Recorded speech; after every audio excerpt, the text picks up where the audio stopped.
Paz do Senhor, meus queridos irmãos, vos cumprimento. Eu quero convidar os irmãos para a gente fazer uma meditação na Bíblia, na Palavra de Deus. Coloque-se de pé, por gentileza. Abra sua Bíblia no livro de Atos, capítulo de número 16. Atos, capítulo 16. Quero ler com os irmãos a partir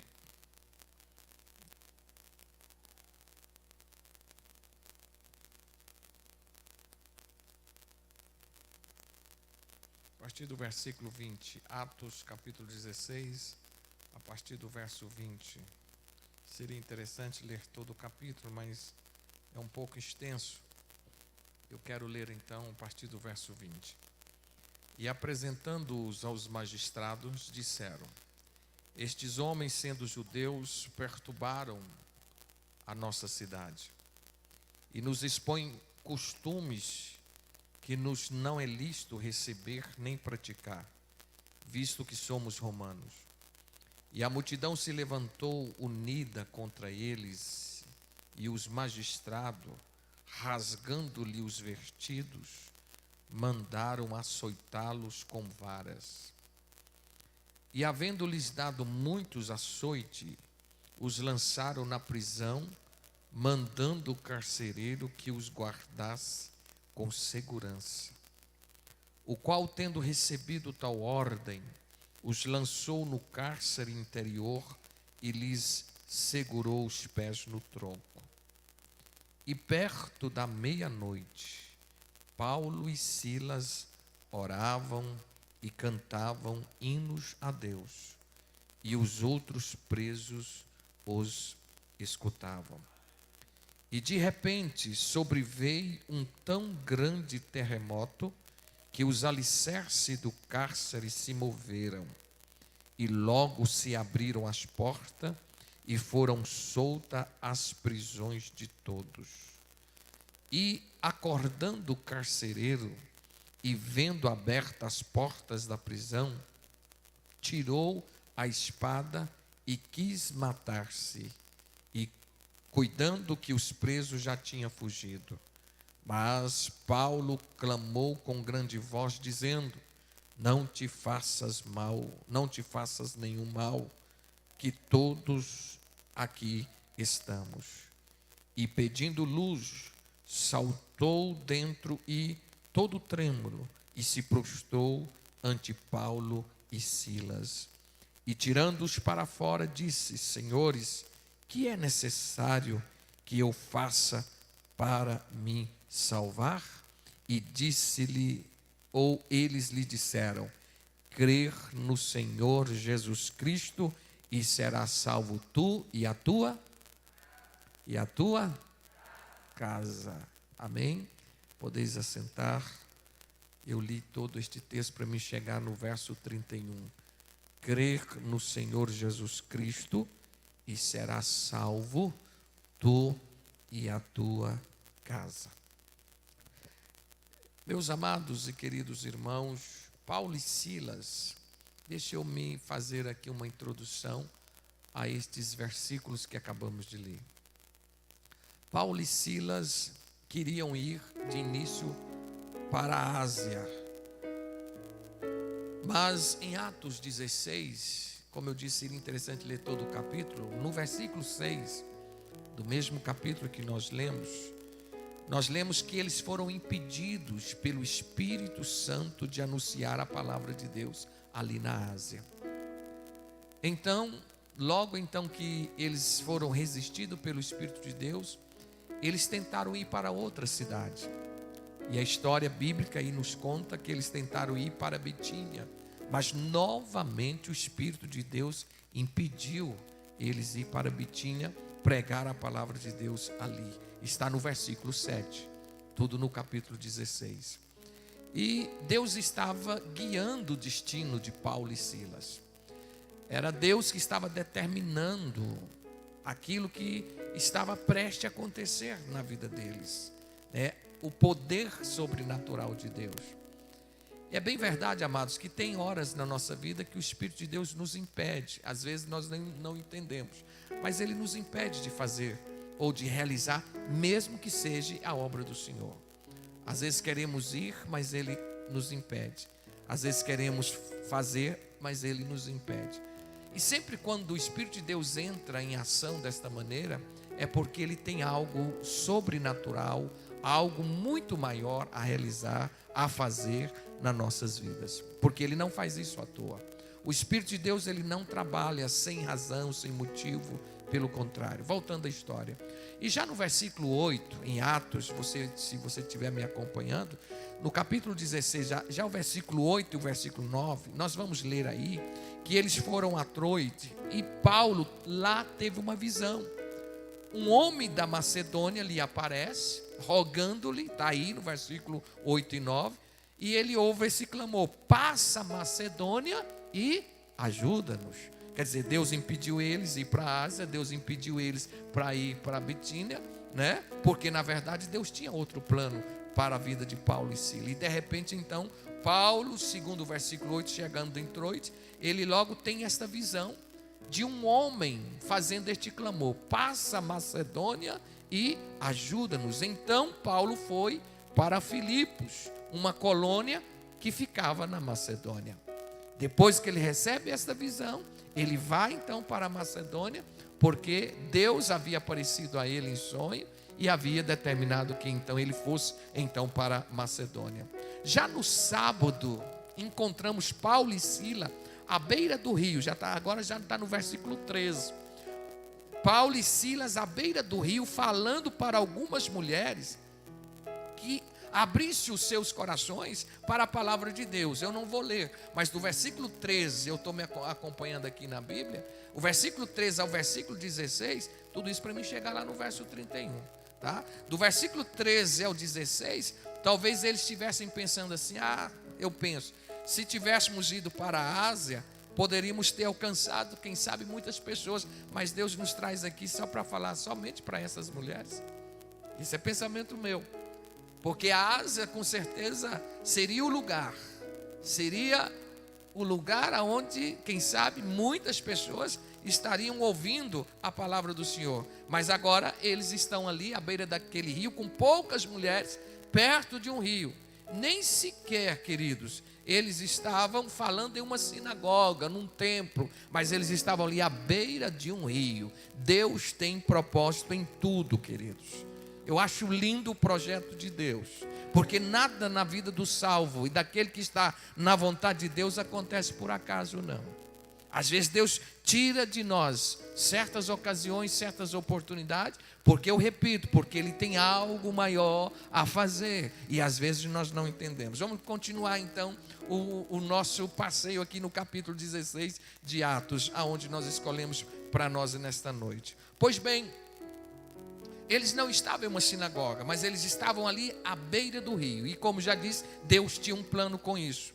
Fortalecidos então pela oração, Paulo e Silas começam a andar pelas ruas da cidade de Filipos, ministrando o Evangelho, falando do Evangelho.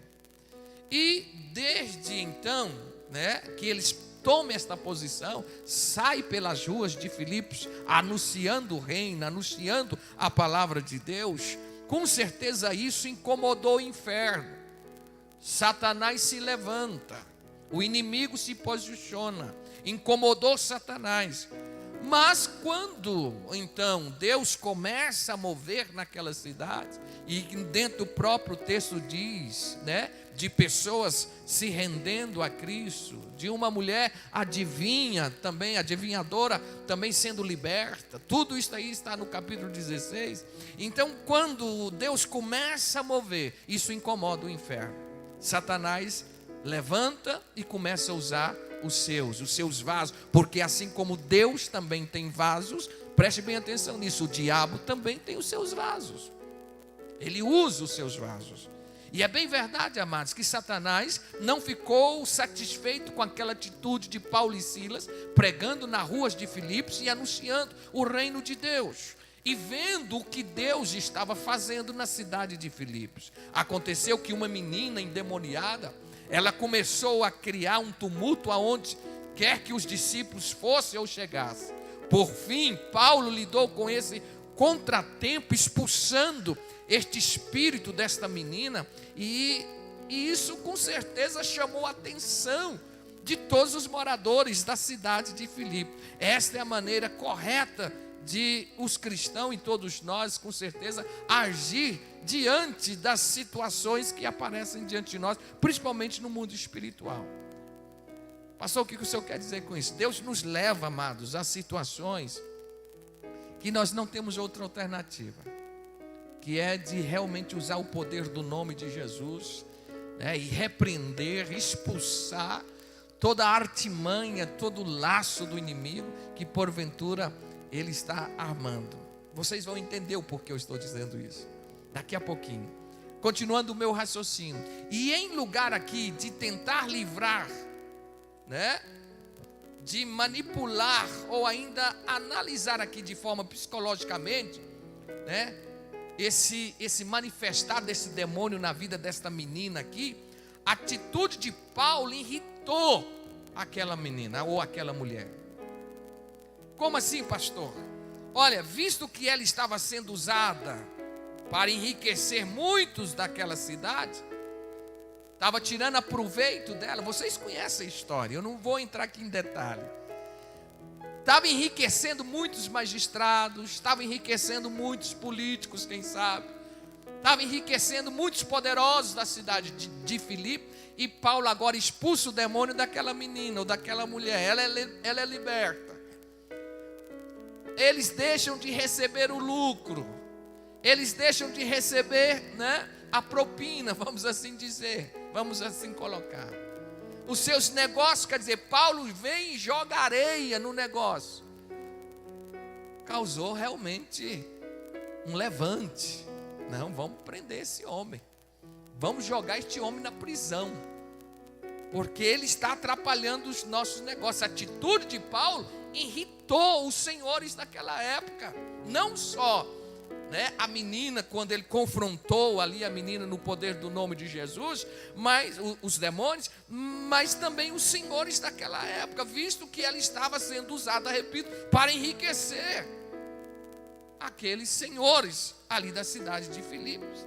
E eles provocaram um tumulto então, e é o que o diabo faz. O diabo gosta de tumulto e gosta de acusação falsa, e começaram a lançar acusações falsas contra Paulo e Silas. E logo então Paulo e Silas foram açoitados e lançados na prisão, e com seus pés amarrados em um tronco. Oh, queridos, inocentemente fazendo o reino de Deus. Talvez volta ao meu pensamento no início. Quem sabe que isso aqui é meu, Paulo pensando assim: se nós tivéssemos para a Ásia, nós não estaríamos aqui. Mas Deus tinha um propósito. Repito, Deus tinha um plano com Paulo e Silas ali na cidade de Filipos. Não era por acaso que aquilo estava acontecendo. Foram lançados na prisão, com seus pés amarrados em um tronco. Você leu, nós lemos aqui nesta noite. E há duas coisas, amados, nessa história aqui, comum para todos nós. Presta atenção, agora eu vou começar a trazer para a nossa atualidade. No mínimo, duas coisas aqui que eu percebo, né, nessa história bíblica, que é comum a todos nós. Primeiro, todos enfrentam prisões. Todos. Talvez você não está numa prisão física, mas existem as prisões espirituais.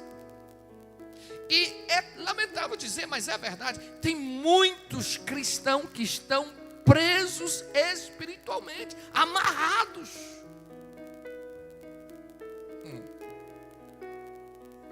E deixa eu dizer mais algo aqui. Que seriam essas prisões, pastores? Quem sabe a circunstância de um emprego que não vem? Quem sabe a circunstância dos hábitos pecaminosos que você ainda não conseguiu libertar de todos eles? Tem pessoas que estão amarradas com os pés e mãos em um tronco chamado pecado, hábitos que ele obteve lá no mundo, e já está na igreja há muito tempo e ainda não conseguiu se livrar deste hábito. E que se eu fosse relacionar aqui nesta noite, seria uma lista imensa. E que já foi lido aqui nesta noite, que sem dúvida nós devemos, como disse Paulo aos Colossenses, mortificar. Isso aqui, ó, a nossa carne. Presos, deixa eu falar ainda, eu estou falando pela prisão primeiramente. Outras coisas que de repente, com certeza muitos estão presos mentalmente, não só fisicamente, não fisicamente, melhor dizendo, mas mentalmente. A sua mente está numa prisão cativa. Parece que abre um filme na minha mente, querido, de coisas que, se eu for falar aqui nesta noite, tomaríamos um bom tempo para relacionar os irmãos. Então eu percebo que nessa história, no mínimo, existe duas coisas. Claro que existem muitas outras, mas eu quero me frisar em duas coisas que têm tudo a ver conosco. Primeiro é a prisão. Paulo e Silas estavam numa prisão física, sem dúvida alguma. Eles não estavam com uma prisão na alma e nem no espírito. É tanto que eles teve liberdade para adorar a Deus. E muitos de nós não estamos presos fisicamente, mas estamos presos espiritualmente, que não temos a coragem de cultuar e louvar e adorar o nome do Senhor.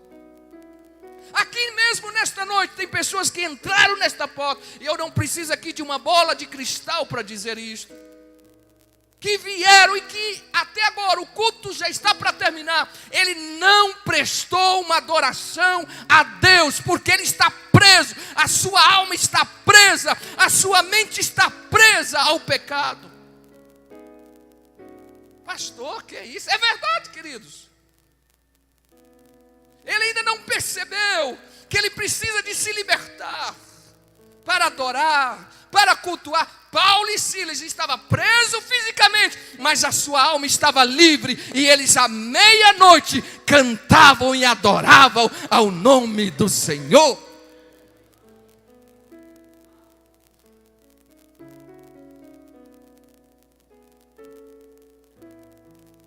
Estamos presos à religiosidade, preso a costumes, a ideias que nós mesmos criamos, amados, que estabelecemos que se não for do nosso jeito, se não for da nossa maneira, se não acontecer dentro daquilo que eu creio, que eu acredito, não está bom, eu não aceito. Precisamos de nos libertar dessas cadeias, dessas prisões, e adorar e glorificar o nome do Senhor, porque nossa alma está livre, como diz o salmista, a nossa alma escapou como um pássaro escapa do laço do passarinheiro. O laço quebrou e hoje nós estamos livres para adorar ao Senhor. Só que ainda tem muitas pessoas presas. Segunda coisa que nós identificamos neste texto, sabe qual que é? Todos nós enfrentamos as meias-noites. Acho lindo isso aqui. Por que meia-noite? Irmão, tudo é proposital. Por que meia-noite? Por que eles não cantaram à madrugada? Por que eles não cantaram no início da noite? Ou no início, daquela noite? Por quê? Por que foi meia-noite? Irmão, nada na Bíblia é por acaso. Nós nos identificamos com a meia-noite de Paulo e Silas. Sabe como?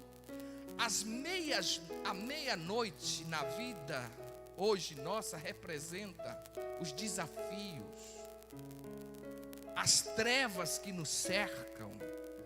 A meia-noite para nós hoje significa as provações que vêm. E que ninguém de nós estamos isento.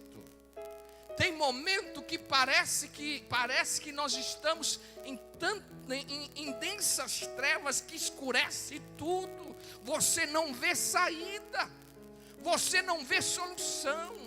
há uma angústia, uma tristeza invade o coração. Algo vem assim para tirar a paz da sua alma. É a meia-noite.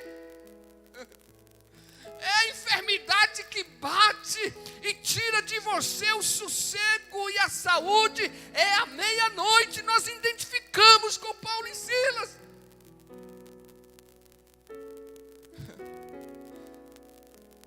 E aí que nós precisamos saber que a nossa alma tem que estar livre.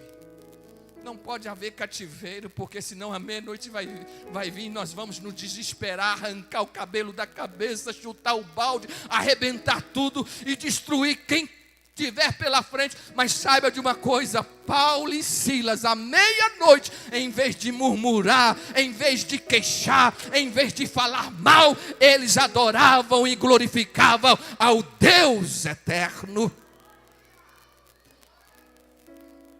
A meia-noite vem, a provação vem, tira de nós o que temos às vezes de precioso.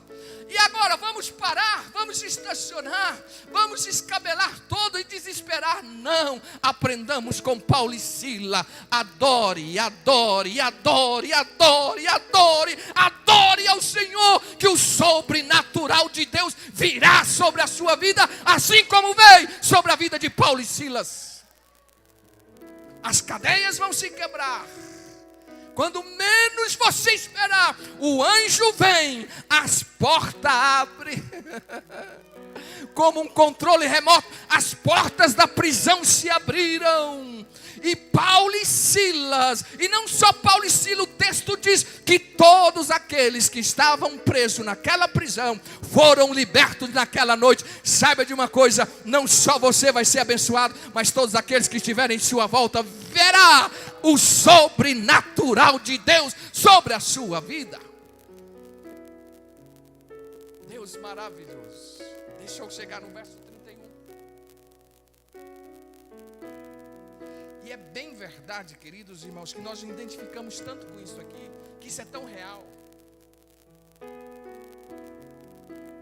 Eu não sei, eu acredito que sim. Eu acredito que isso acontece com vocês, porque acontece comigo.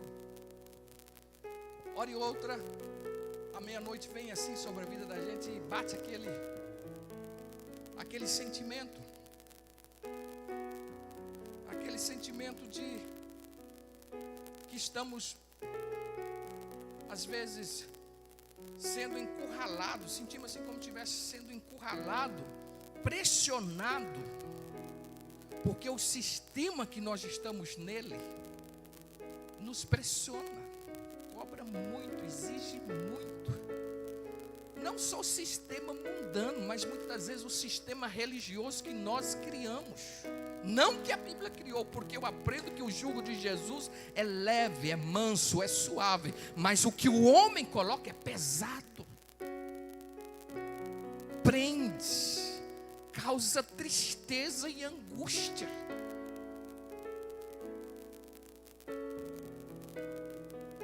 Deixa eu dizer uma coisa aos irmãos. Quando o seu negócio, ou qualquer coisa seu que você faz fracassa, e você perde tudo,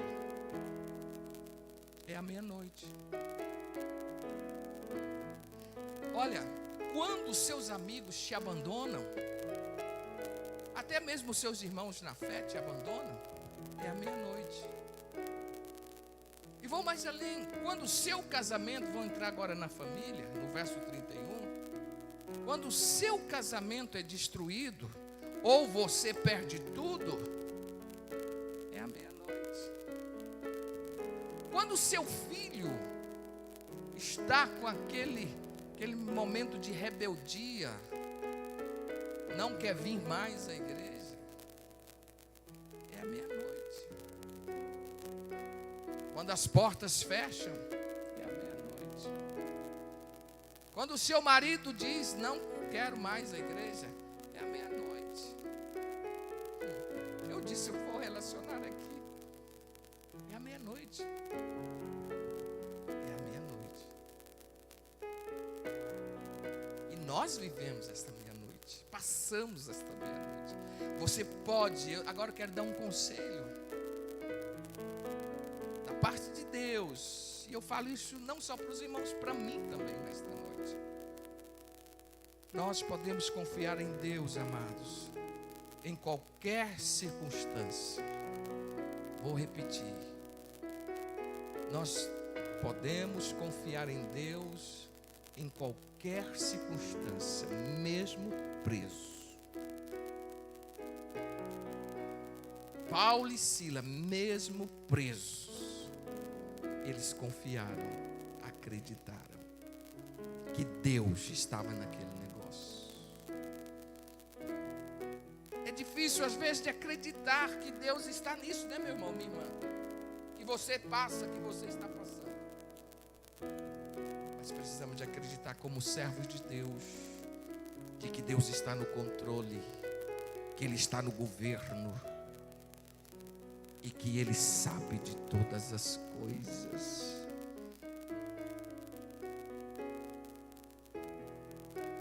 Tem um versículo, verso 25, que nós lemos, diz assim: perto da meia-noite, Paulo e Silas oravam e cantavam hinos a Deus, e os outros presos o escutavam.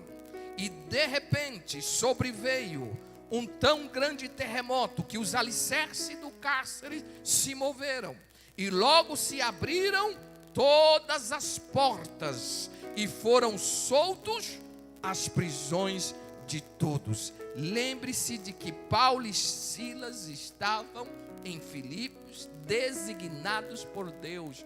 Foi Deus que levou eles. Deus impediu eles de ir para a Ásia, Deus impediu eles de ir para a Bitínia, porque Deus queria que eles fossem para Filipos. Então entenda isto nesta noite: quando Deus impede, ou quando Deus barra, quando Deus não deixa algo acontecer do jeito que queremos, é porque Deus tem um milagre para fazer nas nossas vidas. E Paulo e Silas estavam ali porque Deus tinha algo sobrenatural para fazer na vida deles. E para fechar aqui, caminhando para os finalmente, ele tinha um propósito, Deus tinha um propósito, o Senhor tem um propósito em todas as experiências que porventura nós passamos. Diz a palavra de Deus que todas as coisas contribuem para o bem daqueles que amam a Deus. Romanos 8:26, isso é verdade. E daqueles que são chamados pelo seu decreto. Nada acontece por acaso. Ei, não existe acaso na vida do verdadeiro servo. Não existe coincidência. Abandona esse negócio de acaso, coincidência. Não existe isso na nossa vida. Tudo é providência. Tudo é providência. Deus tem plano. Deus é um Deus que a própria Bíblia o apresenta do Jeová Jireh, aquele que provê todas as coisas. Ele provê o escape na hora da tentação. Ele provê a cura na hora da enfermidade. Ele provê a solução na hora do problema. Ele promove porque Ele é o dono, Ele é o Senhor, Ele é Deus. Louvado seja o nome dEle. E quando Paulo e Silas adoram a Deus na prisão, um terremoto, como está aí no verso que acabamos de ler, 25 e 26. Um terremoto ocorreu, cadeias foram afrouxadas e as portas da prisão foram abertas. E isso resultou na conversão do carcereiro filipenses, da sua família inteira. É onde eu chego no verso 31. A Bíblia diz que o carcereiro, quando viu que todos os presos haviam então saído das prisões, logo ele intenta contra a sua vida, tenta suicidar. Foi aonde então Paulo entra em cena. Eu acho lindo, queridos e amados irmãos, a história bíblica conta que este carcereiro foi o mesmo carcereiro que vocês devem lembrar que no início nós lemos na lição, que açoitou Paulo e Silas. Foi o mesmo carcereiro que fez os vergões nas costas de Paulo e Silas com os seus chicotes. E agora o mesmo carcereiro aparece diante de Paulo e diz: o que hei de fazer? Vou me matar, vou me suicidar. Aí Paulo diz: não, crê no Senhor Jesus Cristo e serás salvo tu e a tua casa. E a história bíblica diz que este carcereiro logo ali converteu, pegou Paulo e Silas e levou para a sua casa. E sabe o que o carcereiro fez? Está aí nos versículos anteriores que segue o capítulo 16. Este carcereiro pegou um remédio e começou a lavar os vergões das costas de Paulo. Eu creio, eu gostaria de ver esta cena, porque eu acredito que este carcereiro chorava, as suas lágrimas desciam. A Bíblia não conta, mas eu creio que depois da conversão ele reconheceu: eu bati num homem de Deus, eu feri um homem de Deus, mas agora convertido, lá estava o carcereiro lavando os vergões de Paulo. Isto é Deus que faz, é Ele que realiza, é o sobrenatural que Deus tinha para fazer na vida de Paulo e Silas. Esse é o Deus que eu prego nesta noite. E logo que Paulo entra na casa daquele carcereiro, a história diz que toda a sua casa converteu e aceitou a Cristo. Oh, queridos, esse é o mesmo Deus. Se nós cremos, se nós acreditarmos, milagre sobrenatural de Deus há de acontecer na nossa casa, porque Ele não mudou. Ele é o mesmo ontem, Ele é o mesmo hoje e será o mesmo para todos sempre. De pé, em nome de Jesus. Eu ainda tenho mais duas verdades, eu vou concluir para mim falar, os irmãos, para mim fechar esta palavra.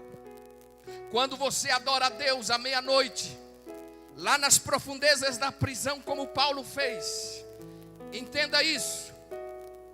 No mínimo 2, 3, 4 coisas que vai relacionando na minha mente assim, que eu acredito que acontece. Vou repetir: quando você adora a Deus à meia-noite, eu já disse o que é meia-noite, a hora da provação, a hora da luta, na hora que as portas se fecham, que a enfermidade vem. Quando você adora a Deus, canta hinos de louvores a Deus, como Paulo e Silas fez. Pega seu inário lá, vai cantar. Ou mesmo que não tenha um inário para cantar, mas começa a glorificar, adorar, dar glória a Deus, aleluia, e começa a falar línguas estranhas. Olha, quando você começa a fazer isso, quando você adora a Deus à meia-noite, nas profundezas dos seus problemas, nas profundezas das trevas que vêm para te entristecer, no mínimo 2 ou 3 coisas acontecem. Primeiro, receptividade. Que é isso, pastor? As pessoas ao seu redor notarão, os prisioneiros ouvirão, porque enquanto Paulo e Silas cantavam, o texto diz que os demais presos ouviam. Então há uma receptividade, os prisioneiros ouviram e eles foram receptíveis ao louvor de Paulo e Silas. Então, primeira coisa, adore ao Senhor e saiba de uma coisa: aqueles que ouvirem o seu verdadeiro louvor, porque como diz o hino da nossa harpa, os mais belos hinos e poesias foram escritos em tribulação. As mais lindas melodias que possam existir foram feitas ou foram dadas em meio às provações. Então é na prisão, quando você se encontra preso e à meia-noite você começa a louvar a Deus, é que os outros vão ouvir e vão ver um verdadeiro e sincero louvor. Porque louvar enquanto tudo vai bem, isso não é difícil. Não é difícil, é fácil. Mas louvar quando as coisas estão dando mal, as portas se fecharam, a enfermidade veio, enfim, o fracasso veio, aí a coisa é diferente. Mas é neste momento que nós temos que adorar. Segunda coisa, além da receptividade, retificação. Por que eu uso essa palavra? Porque Deus nota. Quando Paulo e Silas começaram a adorar a Deus, Deus notou isso. Como assim? Se for preciso, era como Deus faz assim, vendo Paulo e Silas, eu como se estivesse vendo a cena, olhando assim, falou: eu tenho que entrar em ação. Eu estou notando que o louvor está chegando. Eu estou notando que algo está acontecendo lá embaixo. Então eu vou fazer o quê? Vou mandar um terremoto, vai abalar os alicerces da prisão e vou mudar aquela circunstância, e eles vão sair libertos daquele lugar. Entenda, quando você começar a adorar a Deus, Deus vai olhar e vai dizer assim: eu vou mandar um terremoto espiritual. Eu vou mandar um terremoto espiritual, e vai ocorrer exatamente para você reedificar esta circunstância, ou seja, mudar esta situação. Deus é poderoso para fazer isso, e eu quero esse terremoto espiritual na minha vida. Terceira coisa, agora sim, para fechar: libertação. Eu não poderia deixar de falar sobre isso. Olha, queridos, a vida de Paulo e Silas foi totalmente transformada. As cadeias foram soltas, as portas foram abertas do cárcere, e eles saíram como que ninguém, amados, houve nenhuma intervenção humana, foi tudo uma intervenção divina. O que eu quero dizer com isso? A vida sua, a nossa vida será transformada à medida que nós adorarmos a Deus. À meia-noite, as cadeias vão ser soltas, as portas vão ser abertas, e você vai cantar o hino da vitória no nome de Jesus Cristo. Eu quero orar a Deus agora. Vamos orar juntos. Vamos interceder pela nossa casa, pela nossa família.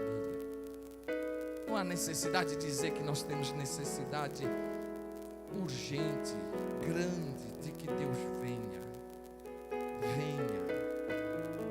e manifeste um terremoto espiritual nas nossas casas, que abale o alicerce e que o sobrenatural dele aconteça. Olha, isso é sério, muito sério, porque queremos a bênção, mas quando fala de abalar o alicerce, quando fala de um terremoto espiritual, isto assusta, mas às vezes é necessário. Às vezes você está querendo ir para a Ásia e Deus está dizendo: não, eu quero te levar para Filipos. Às vezes você está querendo ir para Bitínia e Deus está dizendo: não, eu quero você lá em Filipos. Está entendendo? Às vezes você quer desse jeito e Deus fala: não quero, não é desse jeito que eu quero é assim. Porque a verdade é, sempre estamos na contramão. Sempre estamos na contramão.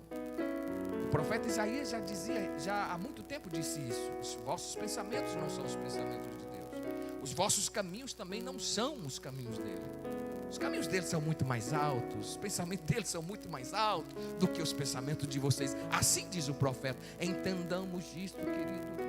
Por isso que nós temos que estar sempre na dependência dele, dizendo: Senhor, me leve aonde o Senhor quer. Senhor, conduza aqui os meus passos, dirige o meu caminhar, o meu falar. Senhor, não deixe que eu haja por mim mesmo, que eu fale de mim mesmo, que eu decida de mim mesmo, porque eu dependo do Senhor em tudo. Eu sou totalmente dependente do Senhor. Feche os seus olhos agora em nome de Jesus. Eu sei que essa palavra aqui está falando com alguém nesta noite, eu tenho certeza disso, porque antes falou comigo. E eu sei, querido ou querida irmã que me ouve nesta noite, entenda uma coisa, só mais uma coisinha que eu quero falar nesta noite, para a gente orar. Entenda que Deus quer que você, à meia-noite, adore o Senhor. Não deixe de adorar. Quando você vier para a igreja, quando você estiver em casa, no trabalho, onde quer que você esteja, cante, adore, exalte, bendiga o nome do Senhor Jesus Cristo. Soberano Deus, nosso Pai que estás nos céus, obrigado, Senhor, por esta noite, Senhor, por esta oportunidade que o Senhor nos traz aqui. Oramos pelas nossas famílias, pelas nossas casas. Deus, entregamos ao Senhor agora, porque sei que o cuidado do Senhor é especial sobre a vida de todos nós. Ó Deus, que esta palavra possa, ó Deus, vir de encontro à necessidade de cada um dos teus filhos, e que o mover do Senhor esteja acontecendo, que seja necessário o Senhor abalar os alicerces, que o Senhor abale. Se for necessário o Senhor, ó Deus, enviar um terremoto espiritual, que o Senhor envie, mas que o sobrenatural do Senhor aconteça. E não deixe, ó Deus, que nenhuma circunstância, seja qual for ela, nos impeça, nos barre de adorar, de exaltar, de glorificar, de bendizer o teu santo nome. Aqui estamos nesta noite para adorar o Senhor. Deus, fale, continue falando a cada vida, a cada coração, e nesta noite nos despede debaixo da tua bênção, debaixo, Senhor, da tua mão poderosa. Leve cada um em paz aos teus lares e nos dê um final de semana abençoado. Assim oramos, ó Deus. Xarabacantarabashuremanás, Tarabashuremecantarabaxuremahandarabashemia, Labashuremahandaracantarabashemias. Ó Deus, eu sei que o teu Espírito está neste lugar. Nós te adoramos em nome de Jesus. Em nome de Jesus. Em nome de Jesus. Amém e amém. Eu só quero chamar a atenção dos irmãos o seguinte: chave de Davi aqui representa nada mais, nada menos do que a autoridade de Jesus, que ele tem de abrir e de fechar. A Bíblia diz que ele desceu às mais profundezas do inferno e tomou Irmãos, eu consigo ver essa cena, e eu consigo ver a cara do diabo, a cara de Satanás, quando a Bíblia diz que ele desceu às mais profundezas do inferno e tomou das mãos do diabo a chave do inferno.